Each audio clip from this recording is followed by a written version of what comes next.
actually visiting the United Nations Environment Program are beginning to bear. The motorcade carrying His Holiness Pope Francis is already on the way to the United Nations Environment Program. The 26th of November 2015 is going down in history as the day when the pontiff set foot in Africa and at the United Nations Environment Program. Already, the outriders have already arrived at the United Nations Environment Program in Gigiri. Now, for those of us who are watching us from around the continent, in the country, and outside the continent, the United Nations Environment Program headquarters is in the northern part of the city of Nairobi, in a suburb known as Gigiri. Now, how did the United Nations Environment Program get to be at this particular place known as Gigiri in Nairobi? It was the effort of, we can see the pontiff has already arrived at the launch at the United Nations Environment Program. He's elated to be at the United Nations Environment Program, considering that the pontiff has been in the forefront of urging us, humanity, that we must conserve the environment. The environment is what anchors our development. The environment is what ensures that we are healthy. The environment is what ensures that we have food in our farms. If our environment is filthy, the way His Holiness Pope Francis has told us, that in fact the earth is becoming a pile of filth, then very soon we'll not have food, we'll be sick, and will not be productive. It is upon us humans to ensure that we clean up the environment. We must go by what His Holiness Pope Francis has told us that we need to ensure that our environment is clean again. Our environment is filthy because of our production processes. Pope Francis has told us that. His Holiness the Father is now signing the visitors book at the launch at the United Nations Environment Program in Gigiri. Nairobi today has been drenched in rainfall. This is a time when we have the second season of the year. We have two seasons in Kenya. The first season, which is the long rain season, is from March to May. The second season begins in September and at times in October and lasts through to December. But this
Vatican has been pronouncing itself to the issue.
Wild enthusiasm. 5.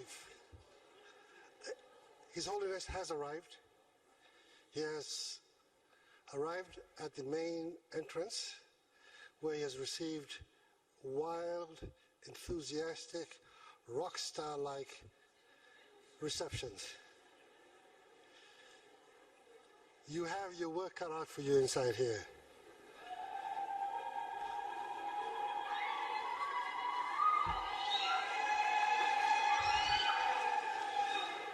Sawa sawa.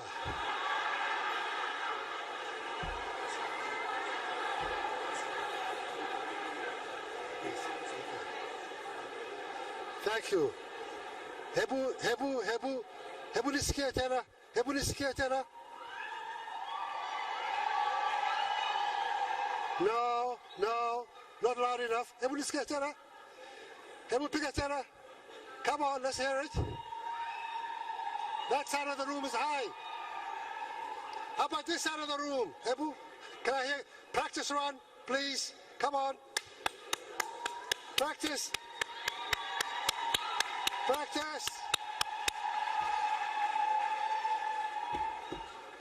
Aya, upande hii tena.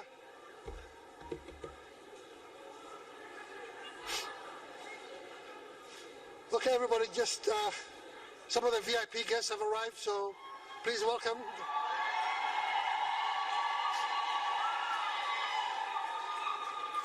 Come on, Nairobi, you can do better than that. Let's hear it.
and gentlemen, His Holiness has just finished planting a tree symbolically here at the United Nations. He will be joining us momentarily. And you promised to give him a rousing, warm Nairobi UN welcome. And as soon as I see him, I will let you know. I will definitely let you know. I suspect that you may see him before me. And if you do, give me a heads up.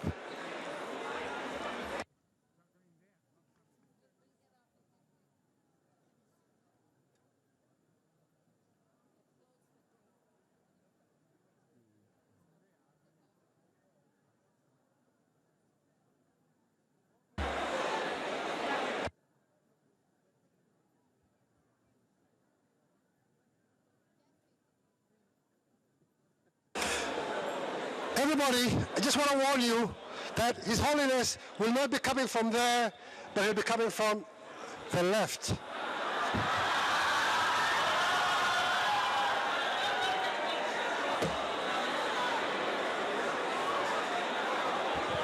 So,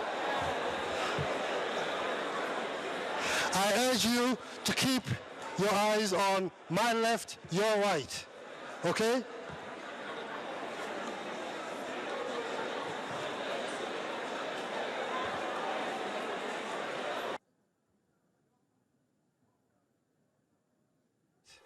Okay?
Ladies and gentlemen, can I have your attention?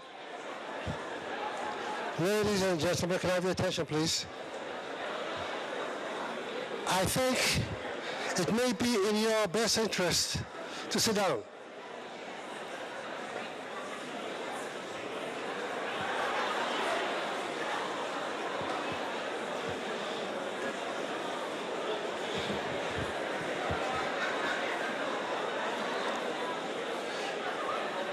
His Holiness is continuing a portion of the program he wasn't able to continue when it started raining. So he is heading over to what we call here the North Building, the new office facilities, but it's actually a green building, where he is going to receive a briefing from Achim Steiner, the director of UNEP, as well as a short update on the challenges surrounding climate change. So I plead with you to relax and give the pontiff a few more minutes. I will be back. Thank you. Plead with you to relax and give the pontiff a few more minutes. I will be back. Thank you.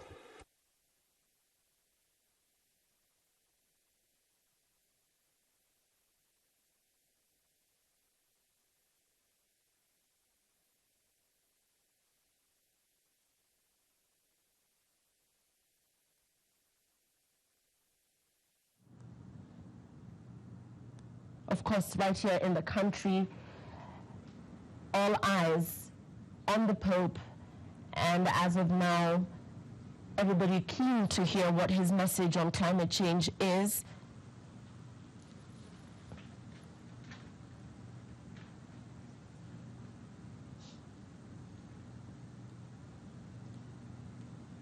And the visit by Pope Francis to the UNEP headquarters here in Nairobi as part of his Kenyan tour will come only days before the beginning of the seminal climate conference in Paris. This is just, I believe, 3 days or 2 days away. Will come only days before the beginning of the seminal climate conference in Paris. This is just, I believe, 3 days or 2 days away.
Pope Francis there at the UNEP headquarters here in Nairobi. He has been quoted as saying the world is facing a grave environmental crisis. And his trip here in Kenya, and indeed his address to the UNEP here in Nairobi, is coming just days before a crucial UN summit aimed at curbing climate change. So there is the Pope there making his way. And Pope Francis has taken on a vocal note in the fight against climate change. And we have heard him since his visit to the country, which is yesterday, injecting a moral voice into a debate usually dominated by economic and political concerns. Once again, his remarks yesterday coming on the eve of a United Nations climate conference in Paris, which will gather more than 145 world leaders for a 12-day summit aimed at securing a climate rescue pact. Pope Francis has said that environmental concerns should be at the forefront of responsible economic development.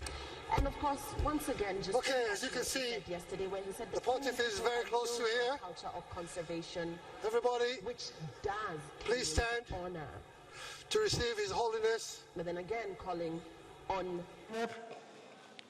Please give a rousing, warm welcome to the Pope of Habitat and UNEP. Please give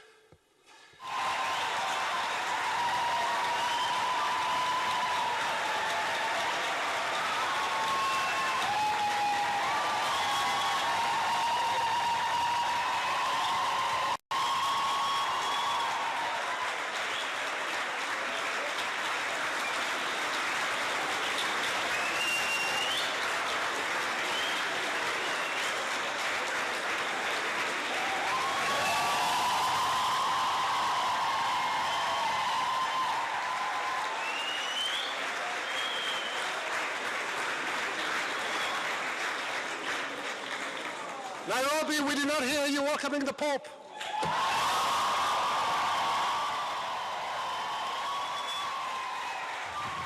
Tana, another one.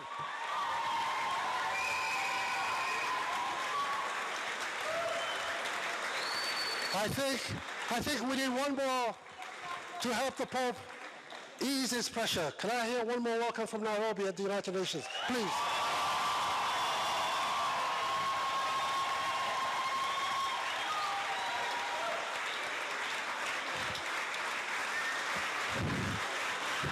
After His Holiness sits, ladies and gentlemen, please welcome the Director General of the United Nations Office here in Nairobi, Salewalk Zaudi. My glasses are with her.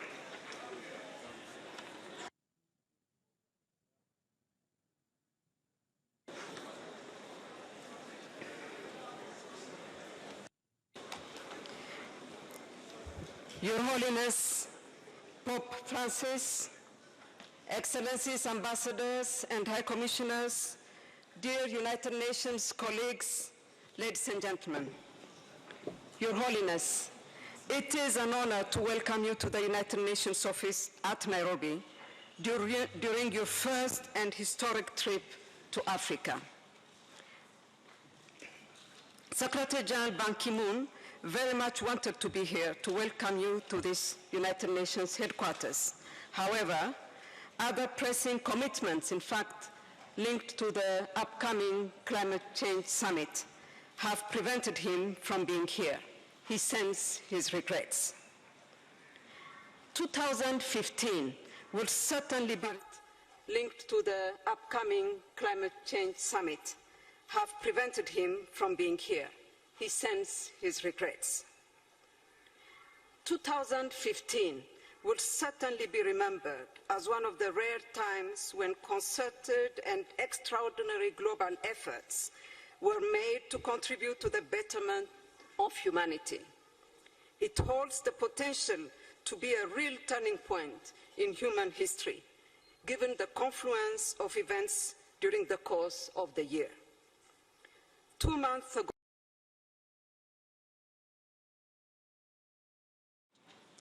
all eyes are now on the climate change summit in Paris early next week, where we hope world leaders will live up to expectations by reaching a meaningful agreement.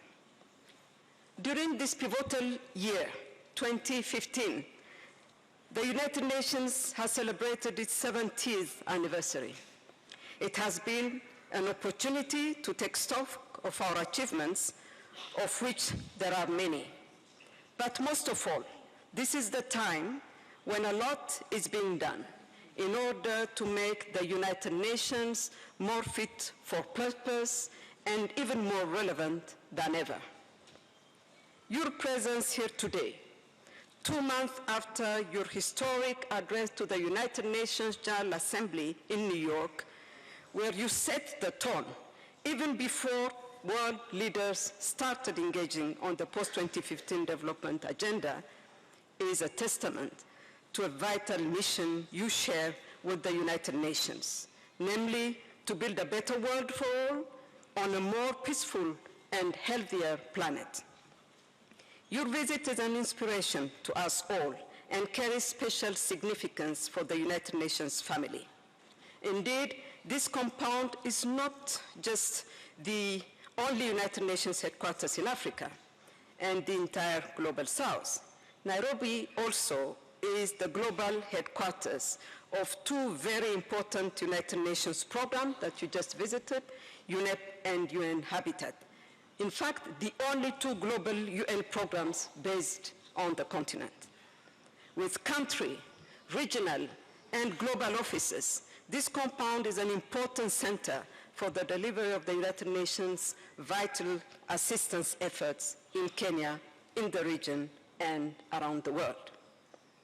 Over the past decades, many critical humanitarian operations and peace efforts supported by the United Nations have been carried out from this compound, aimed at assisting some of the most vulnerable people in the world, in South Sudan, in Somalia, and in the Great Lakes region, among other areas. The members of the United Nations community based at the headquarters in Africa have a special and indeed a unique opportunity to advance the goals and values of the organization, because of our proximity to the most vulnerable people we are here to serve. Africa needs the United Nations more than any other continent. The United Nations has been the last refuge for the powerless, the hungry, and the needy. All activities of the UN are of particular relevance to Africa, a continent facing many challenges, from poverty, inequality, social injustice, and exclusion, to trans-border, trans-regional issues such as violent extremism, migration, and illegal trafficking. On behalf of all the United Nations staff members in Kenya, I wish to thank you for coming to speak to us today, and thank you for your passion, commitment, and leadership in promoting peace, dialogue, and a life of dignity for all. I thank you very much for your attention.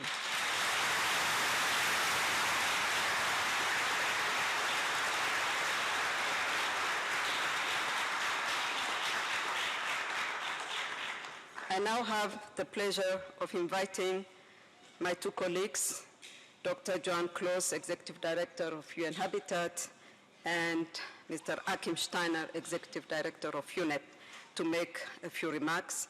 And I'll start with Dr. Close. Dr. Close, please.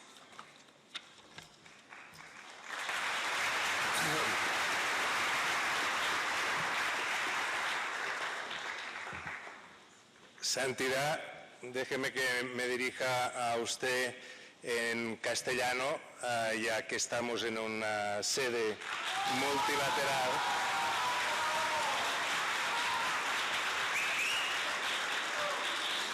Es un placer y un honor recibirle aquí y quisiera ser muy breve porque lo que deseamos es escucharle a usted. Desde UN Habitat solo le quiero decir que estamos muy agradecidos al hecho de que haya proclamado su última encíclica y que en ella haya hecho esta apelación a la mejora de las condiciones de vida de los más pobres y que además haya tocado algunos de los retos fundamentales de la humanidad. En el continente donde estamos tenemos diversos retos que atender y uno de ellos muy especialmente es el crecimiento desbordante de las megaciudades y la concentración en ellas de situaciones de pobreza extrema. En este sentido estamos seguros y convencidos de que Su Santidad el Papa Francisco, la Santa Sede, representada también por los miembros permanentes en el Consejo de Representantes Permanentes, apoyan y apoyarán siempre la permanente batalla, lucha, para conseguir unas mejores condiciones de vida para los más pobres que viven hacinados en las grandes ciudades. Gracias. Amongst us in our large cities. Thank you so much.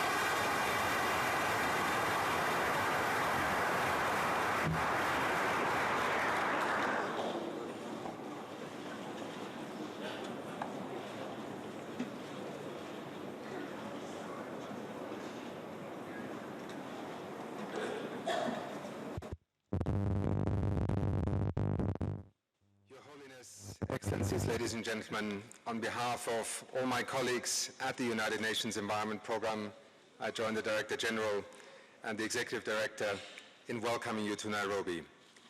It is an honor for us to host you in the headquarters of the UN in Africa and the city of Nairobi, which we in UNEP have been proud to call our home for over 4 decades now. The place from which we lead the United Nations effort on the environment, an effort that your voice carries with a renewed sense of urgency that the world needs to hear and is hearing. As both a leader of faith and a leader in our global community, your voice reaches across many boundaries. You have spoken to the challenges of our time with compassion, clarity, and empathy.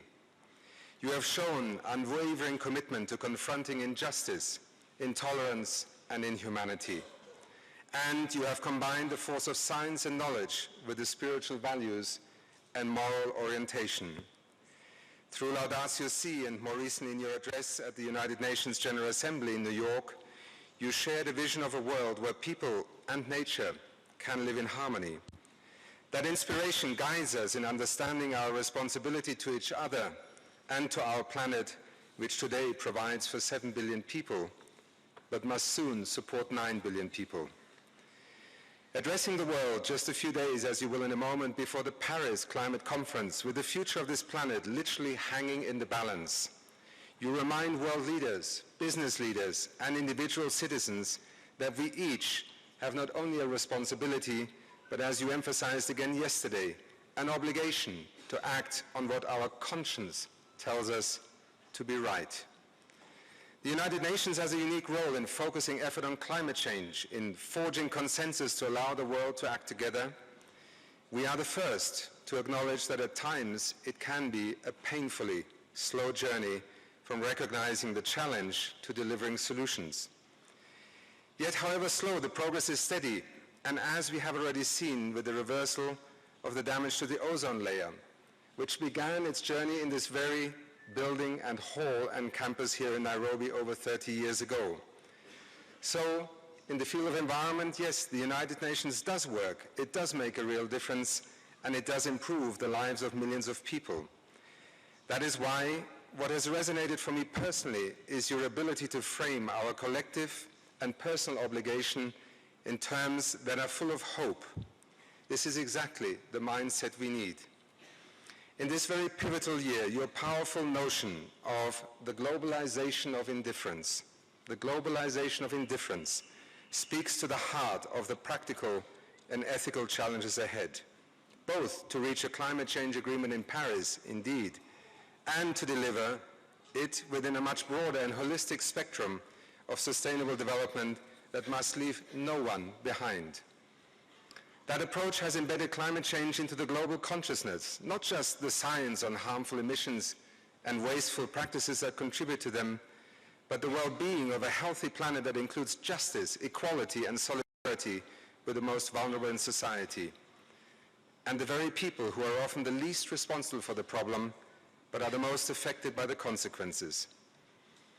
At a time when world leaders face some of the toughest decisions in a generation, the agenda for sustainable development does demand hard choices between the narratives of conflict and competition that carry such seeds of destruction, or striving towards an inclusive society that looks beyond self-interest to create jobs and opportunities and most of all hope. This cannot just be about the narrow pursuit of economic growth, as you have so often said. It must be about the value and the future of humanity living in harmony with nature and with each other. Your Holiness, thank you for being with us today, and even on a rainy day, rain in Africa is a very beautiful thing. So take the quantity of rain.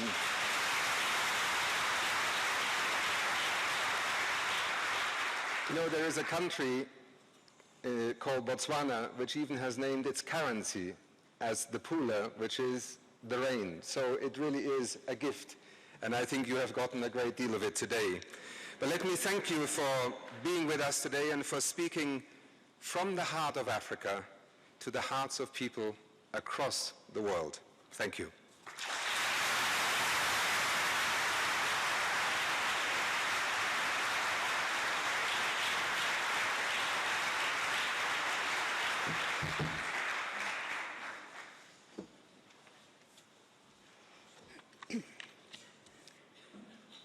I now have the great honor and privilege of inviting His Holiness Pope Francis to deliver his address. Your Holiness, please.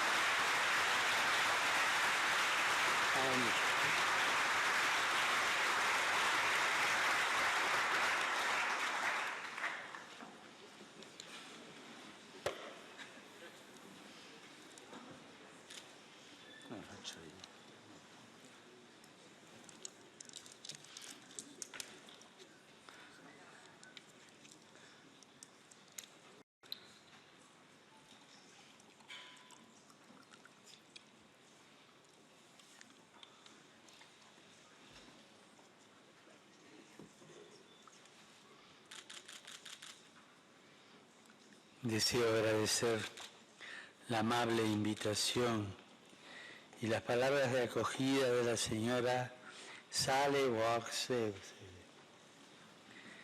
Directora General de la Oficina de las Naciones for her kind invitation and words of welcome, as well as Mr. Achim Steiner, Executive Director of the United Nations Environment Programme, and Mr. Joan Clos, Executive Director of UN Habitat. I would like to take this opportunity to greet all the staff members and all of those associated with the institutions who are here present. Even though they may not be here now, all of those who are involved in the daily work here.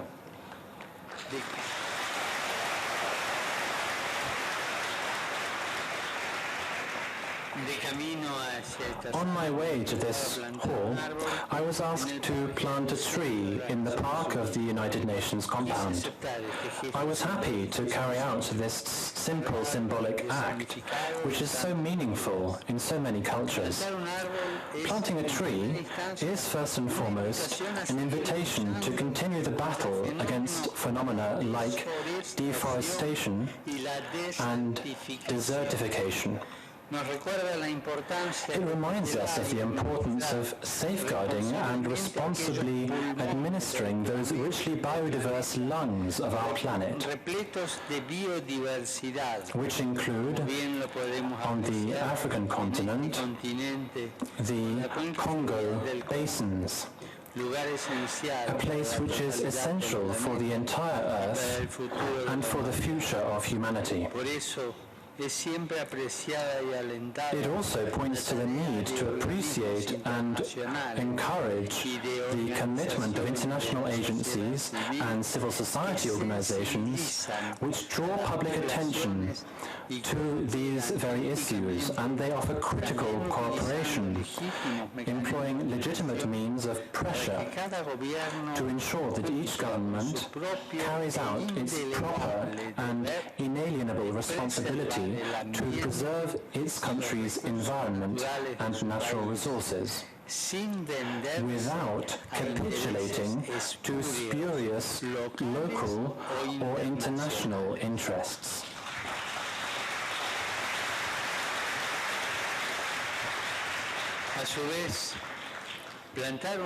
Planting a tree is also an incentive to keep trusting, hoping, and above all, acting to reverse all those situations of injustice and deterioration which we are currently suffering from. In a few days' time, an important meeting on climate change will begin in Paris, where the international community as such will once again confront these issues. It would be sad, and I dare say even catastrophic, were particular interests to prevail over the common good and leads to the manipulation of information in order to protect their own plans and projects.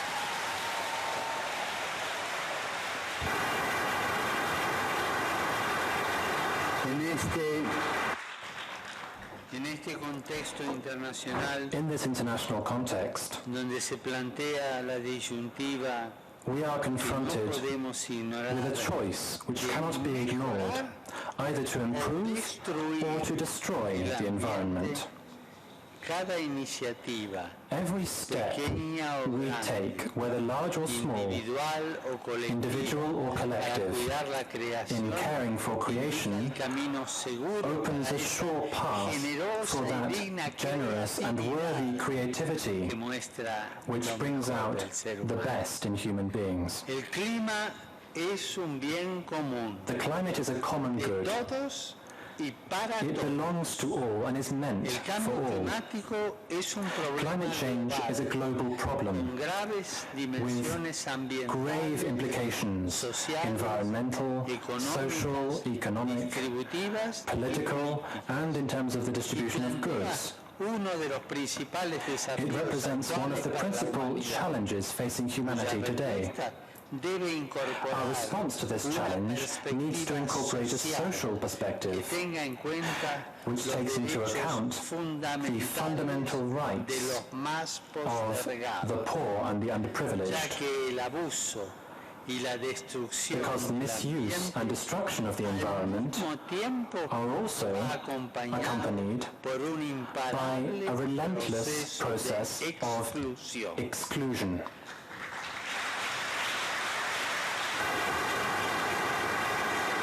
La COP21 COP21 represents an important stage in the process of developing a new energy system, which depends on a minimal use of fossil fuels, aims at energy efficiency, and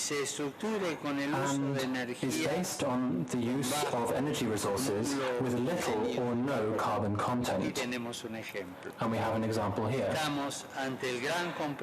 We are faced with a great political and economic obligation to rethink and correct the dysfunctions and distortions of the current model of development.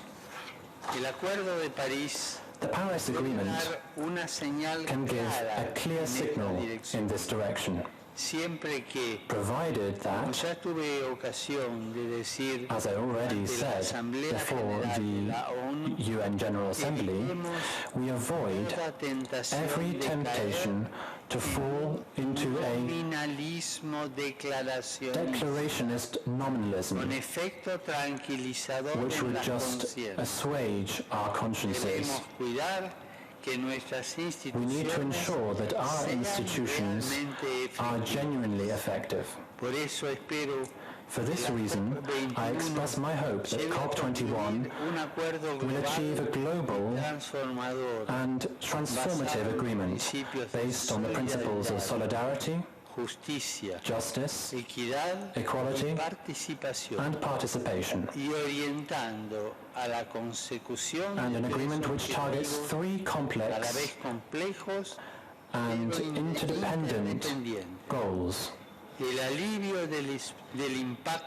reducing the impact of climate change, fighting poverty, and ensuring respect for human dignity.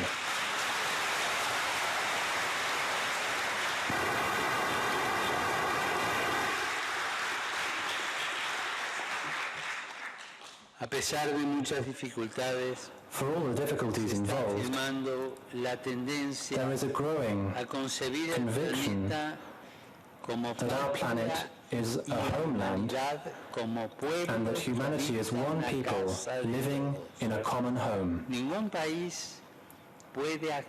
No country can act independently of a common responsibility. If we truly desire positive change, we have humbly to accept our interdependence.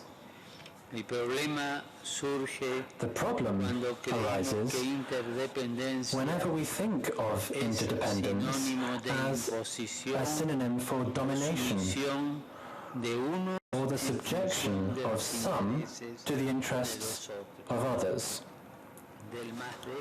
of the powerless to the powerful.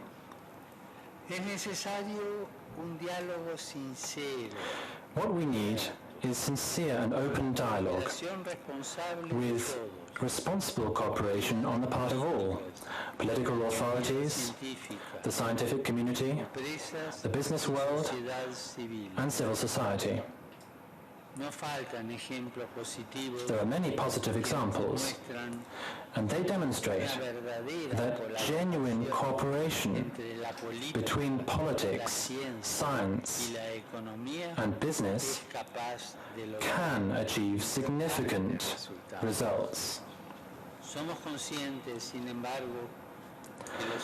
At the same time, we believe that human beings, while capable of the worst, are also capable of rising above themselves, choosing again what is good and making a new start. This deep conviction leads us to hope that whereas the post-industrial period may well be remembered as one of the most irresponsible in history, humanity at the dawn of the 21st century will be remembered for having generously shouldered its grave responsibilities. If this is to happen, the economy and politics need to be placed at the service of peoples, with the result that human beings, in harmony with nature, structure the entire system of production and distribution, so that the abilities and needs of each individual find suitable expression in social life. This isn't an idealistic utopia.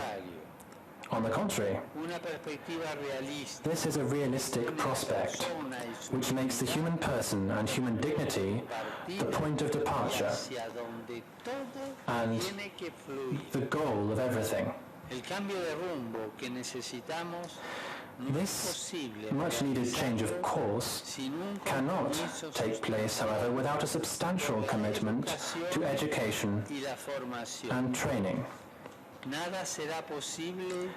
Nothing will be possible unless political and technical solutions are accompanied by a process of education which proposes new ways of living, a new culture. This requires an educational process which fosters in boys and girls, women and men, young people and adults, the adoption of a culture of care. Care for oneself, care for others, care for the environment, instead of a culture of waste, a throwaway culture, where people use and discard themselves, others, and the environment. By promoting an awareness of our common origin, of our mutual belonging, and of the future to be shared with everyone, we will enable the development of new convictions, attitudes, and lifestyles. This is a great cultural, spiritual, and educational challenge. It will require that we set out on the long path of renewal, and we still have time to accomplish this. Many are the faces, the stories, and the evident effects on the lives of thousands of people whom the culture of deterioration and waste has allowed to be sacrificed before the idols of profit and consumption. We need to be alert to one sad sign of the globalization of indifference: the fact that we are gradually growing accustomed to the suffering of others, as if it were normal. Or even worse, becoming resigned to such extreme and scandalous kinds of using and discarding and social exclusion, such as new forms of slavery, trafficking in human persons, forced labor, prostitution, and trafficking in organs. There has been a tragic rise in the number of migrants seeking to flee from the growing poverty exacerbated by environmental degradation. They are not recognized by international conventions as refugees. They bear the loss of the lives they have left behind without enjoying any legal protection whatsoever.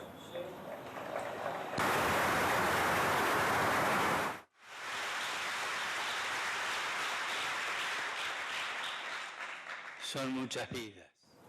Many lives, many stories, many dreams have been shattered today. We cannot remain indifferent to this. We have no right to do so. Together with the neglect of the environment, we have witnessed for some time now a rapid process of urbanization, which, unfortunately, in many cases has led to a disproportionate and unplanned growth of many cities, which have become unhealthy to live in and inefficient. There, we increasingly see the troubling symptoms of social breakdown, which is spawning increased violence and giving rise to new forms of social aggression.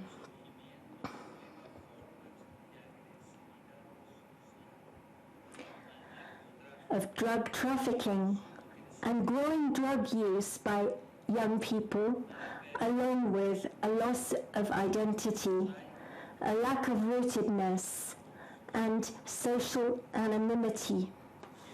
Here, I would like to offer a word of encouragement to all those working at the local and international levels to ensure that the process of urbanization becomes an effective means for development and integration. This means working to guarantee for everyone, especially those living in outlying neighborhoods, the basic rights to dignified living conditions and to land, lodging, and labor.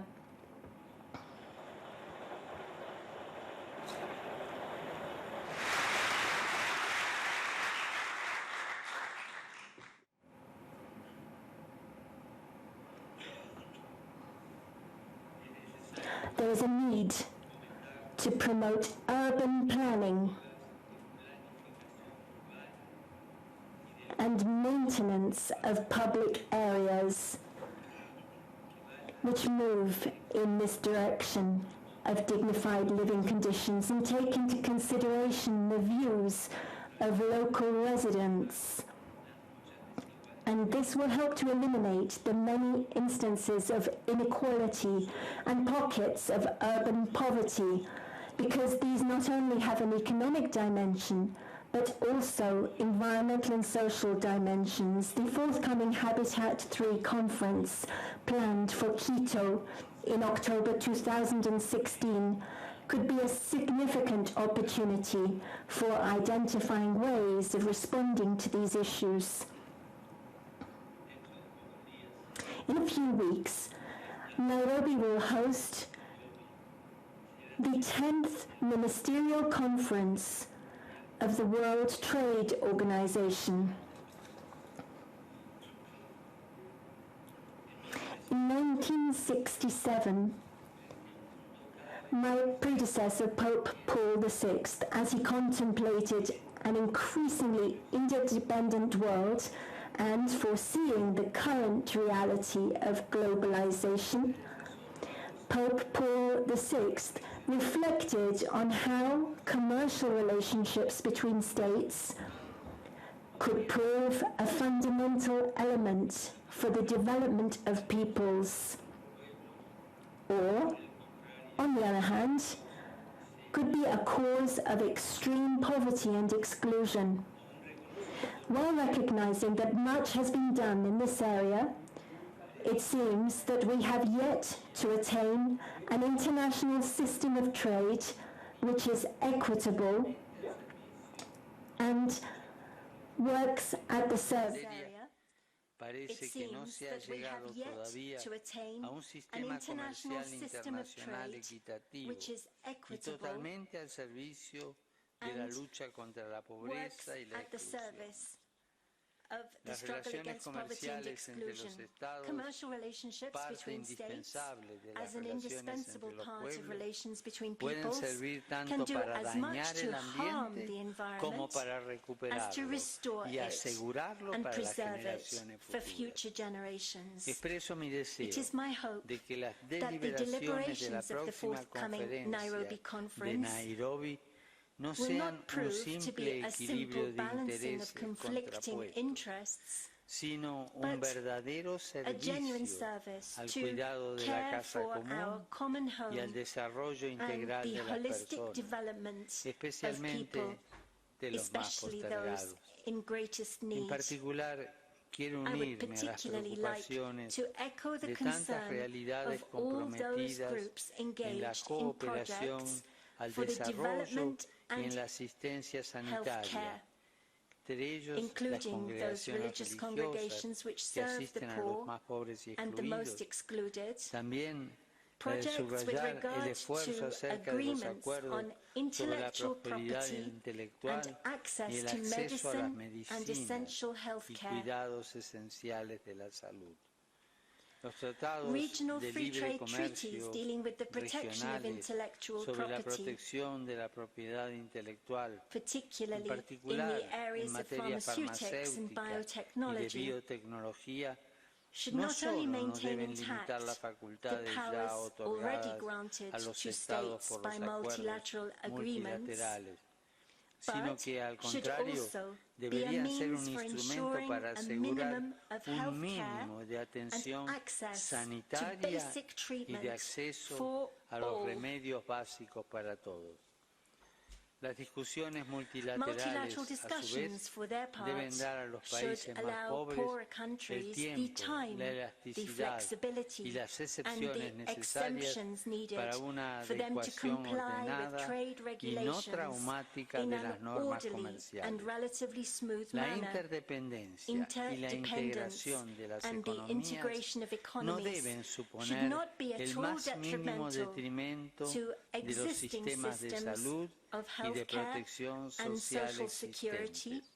but Al rather contrario, should deben promote favorecer the su creación creation y and smooth funcionamiento. functioning Algunos temas of such sanitarios, systems. como la eliminación Certain de la health issues malaria y like la the eradication of tuberculosis, malaria and la cura de las tuberculosis, llamadas treatment of the enfermedades so-called orphan huérfanas diseases, y los and sectores de la neglected medicina sectors of tropical tropical medicine desatendidos require reclaman una urgent atención political política attention primaria por encima de above cualquier and otro beyond interés all other comercial commercial o or político. political interests.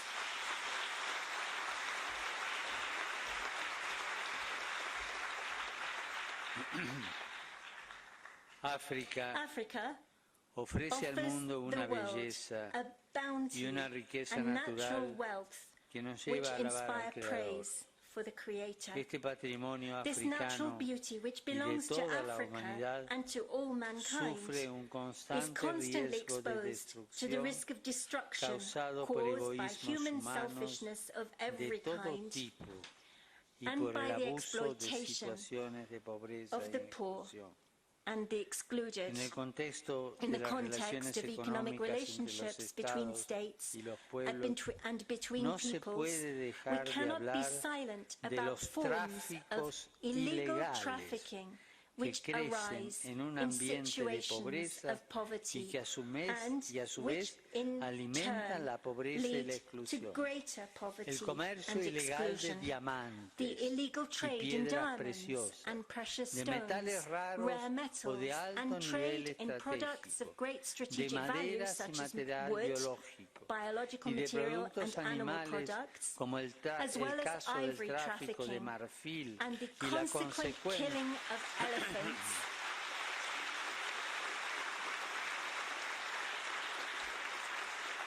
consecuente matanza de elefantes alimenta la inestabilidad política, alimenta el crimen organizado y el terrorismo. También esta situación es un grito de los hombres y de la tierra que tiene que ser escuchado por la comunidad internacional.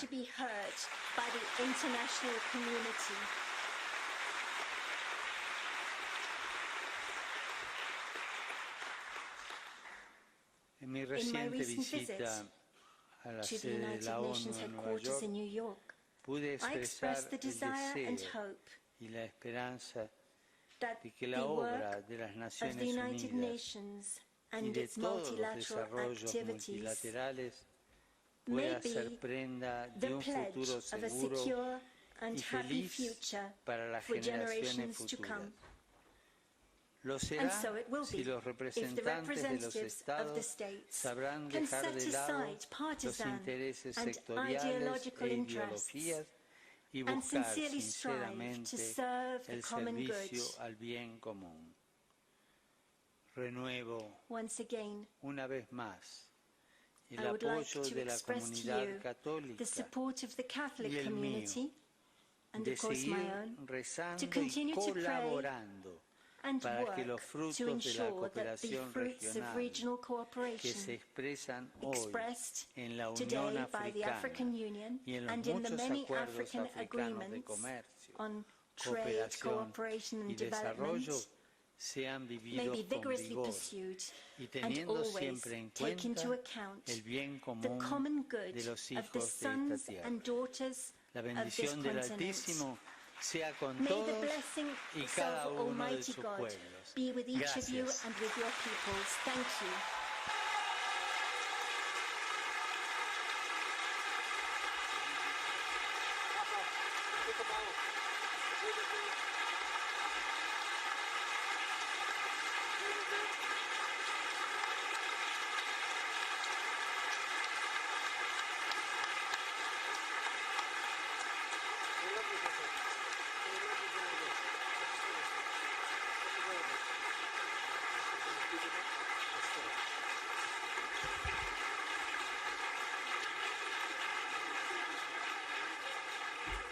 Please take your seats. Please take your seats. Please take your seats. Please take your seats. Please allow the pontiff to receive another warm thank you for making his way here today and speaking.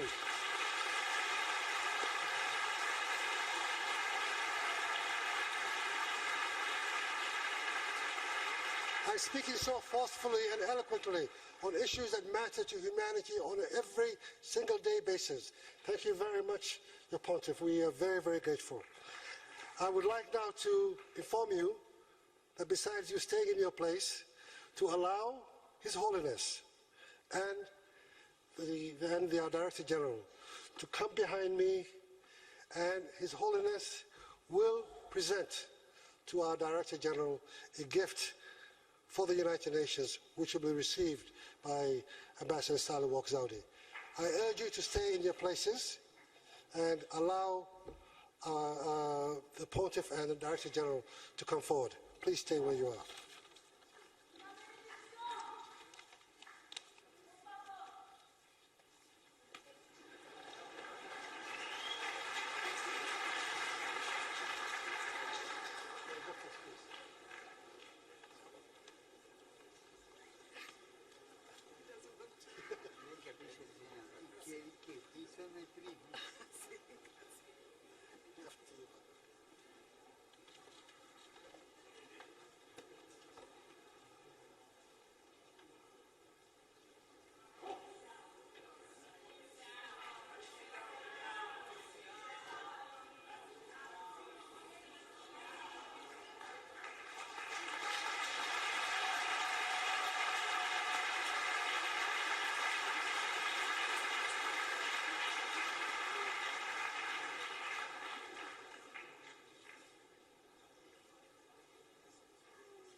Papa Francis kwenye hotuba yake ameelezea masuala kadha wa kadha yote yanayohusiana na uhifadhi wa mazingira na kuelezea kuwa jukumu la kuhifadhi mazingira ni jukumu la kila mmoja wetu.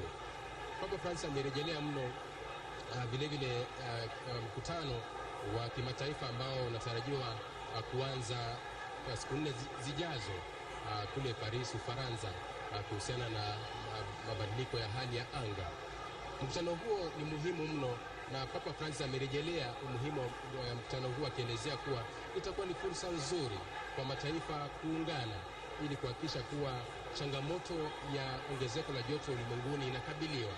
Na pale awali ni mkutano ambao umezua mtafaruku sihaba, baada ya mataifa hasa yaliyostawi yakikataa kutia sahihi baada ya mikataba ambayo imekuwa kwenye kongamano hilo la awali, kwa sababu kadha wa kadha, hasa manake mataifa hayo mengi yanachangia katika uchafuzi wa mazingira, na hivyo yamekuwa mstari wa mbele kupinga baadhi ya mikataba. Market access for African goods, and if we get market access, it should be for the good of all, not only for those who want to make profits. He has talked about biotechnology. He has said biotechnology must not be used to the exclusion of those who cannot access this particular technology. That if we have to go biotechnology,